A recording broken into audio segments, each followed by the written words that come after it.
Kami awali informasi pertama di Apa Kabar Indonesia siang. Ada aksi menuntut transparansi anggaran kampus yang dilakukan oleh Aliansi Mahasiswa Stain Majene yang diwarnai oleh kericuhan. Ya, sejumlah massa aksi terlibat saling dorong dengan petugas keamanan kampus.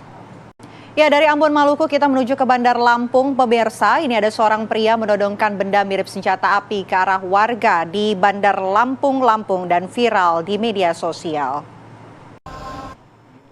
Pemirsa, sejumlah murid sekolah dasar di Kabupaten Cianjur, Jawa Barat terlibat duel 3 lawan 3. Aksi perkelahian yang terjadi di bangunan musola di lingkungan sekolah itu sengaja direkam dan videonya viral di media sosial. Anda kembali di Apa Kabar Indonesia siang, pemirsa. Gerombolan remaja bermotor yang membawa senjata tajam semakin menjadi-jadi di berbagai wilayah. Di Klaten, Jawa Tengah, mereka bahkan berani beraksi di tengah keramaian siang hari. Polisi pun melakukan pengejaran terhadap geng motor tersebut. Anda kembali di Apa Kabar Indonesia siang, pemirsa. Kejar-kejaran antara polisi dengan komplotan pengganjal ATM di Tasikmalaya, Jawa Barat sore kemarin berakhir mengejutkan. Kejar-kejaran ini terjadi hingga sejauh 33 km dan mengakibatkan mobil polisi yang melakukan pengejaran berikut sejumlah kendaraan warga terlibat kecelakaan. Anda kembali di Apa Kabar Indonesia siang, pemirsa. Seorang pengendara mobil mengamuk di SPBU Amesangeng, Sengkang, Kabupaten Wajo, Sulawesi Selatan lantaran ditolak membeli BBM bersubsidi jenis Pertalite. Anda masih menyaksikan Apa Kabar Indonesia siang bersama Vena Kintan dan juga Putri Windasari. Pemirsa, kami hadirkan informasi berikutnya untuk Anda. Ini ada Alfian Syah Bustami atau yang dikenal dengan nama Komeng. Terpilih sebagai anggota Dewan Perwakilan Daerah atau DPD RI 2024-2029 pada pemilu 2024. Ya, komedian kawakan itu menjadi peraih suara terbanyak secara nasional, mengungguli calon legislatif DPD RI di Indonesia. Dan berikut wawancara reporter Leo Chandra dengan Komeng sebelum pelantikan dimulai.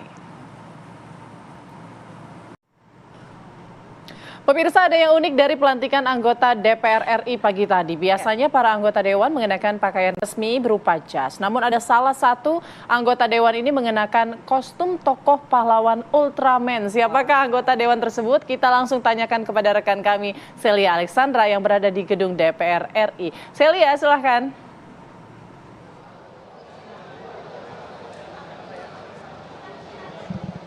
Ya, Putri Windasari, Vena dan Ya, dari Jawa Tengah kita menuju ke Sumatera Selatan, pemirsa. Rumah Sakit Umum Daerah Muara II Sumatera Selatan ini sedang menuai sorotan. Lantaran beredar video yang memperlihatkan seorang pasien anak kritis di depan lorong rumah sakit tanpa mendapatkan penanganan medis. Ya, pemirsa, untuk menjawab penyebab pasien kritis anak yang diduga ditelantarkan pihak RSUD Muara II Oku Selatan Sumatera Selatan, sudah bergabung bersama kami Sekda Oku Selatan Bapak Rahmatullah. Selamat siang. Baik, Pak, kita minta klarifikasi untuk mewakili RSUD Muara II, apa sebetulnya alasan pasien rujukan tidak ditangani, Pak? Sebelumnya pada kesempatan yang ini Sebetulnya alasan tidak ditangani langsung. Kalau berdasarkan pernyataan dari pihak keluarga, ini menyebutkan tidak ada orang di dalam begitu, Pak. Sudah dikonfirmasi mengenai hal ini, Pak Sekda? itu sebagai proses terakhir tadi saya telah menugas Ya, alasan bahwa tidak ada koneksi atau orang dalam begitu.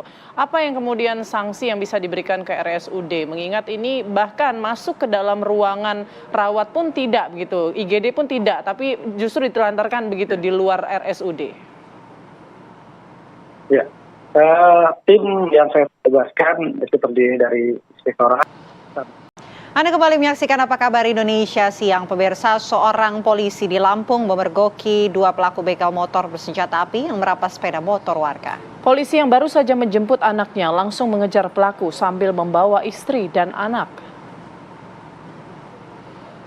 Ya, lalu bagaimana kisah heroik polisi yang mengejar pelaku begal bersama keluarganya? Kita sudah tersambung polisian dari Polres Lampung Barat yang aksinya viral di media sosial. Selamat siang, Bribka Riko. Selamat siang, Bu. Baik, Bribka Riko, bisa diceritakan bagaimana bisa kemudian Bribka Riko bersama dengan keluarga kemudian mengejar pelaku begal saat itu? Jadi pada saat saya Nggak yang disampaikan gitu. Kita penasaran ya reaksinya seperti apa, apakah ikut tegang juga nih Bribka Riko pada saat pengejaran? Iya, Bu, ya aksinya ya buat anaknya. Mungkin pesan-pesan ataupun juga harapannya mungkin ke depan dari pihak keluarga terhadap Mas Riko sendiri seperti apa? ya harapan saya tugas dan tanggung jawab suaminya sebagai seorang polisi, Bu. Oke, baik. Terima kasih banyak Bribka Riko, kami sampaikan terima kasih atas aksi heroiknya. Salam buat anak dan juga istri, terima kasih, semoga sehat dan juga sukses selalu. Ya, kami hadirkan informasi lainnya untuk Anda pemirsa. Pihak keluarga korban ini menemukan jejak baru dalam peristiwa penemuan mayat seorang lansia yang dikubur dengan kotoran kambing di Temanggung, Jawa Tengah. 4 unit CCTV yang terpasang di rumah korban ditemukan dalam kondisi rusak dan kabel terputus serta DVR CCTV hilang. Keluarga semakin yakin adanya dugaan pembunuhan.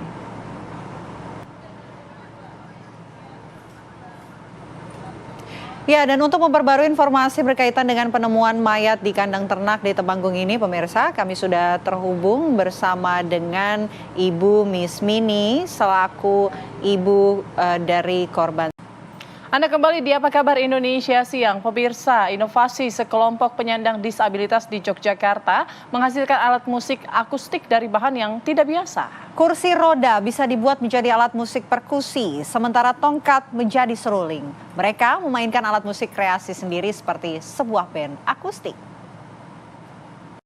Ya, pemirsa, 4 pelaku bobol rumah anggota Jatantras Polda Sulsel. 1 pelaku berhasil ditangkap dan 3 pelaku dihimbau untuk menyerahkan diri.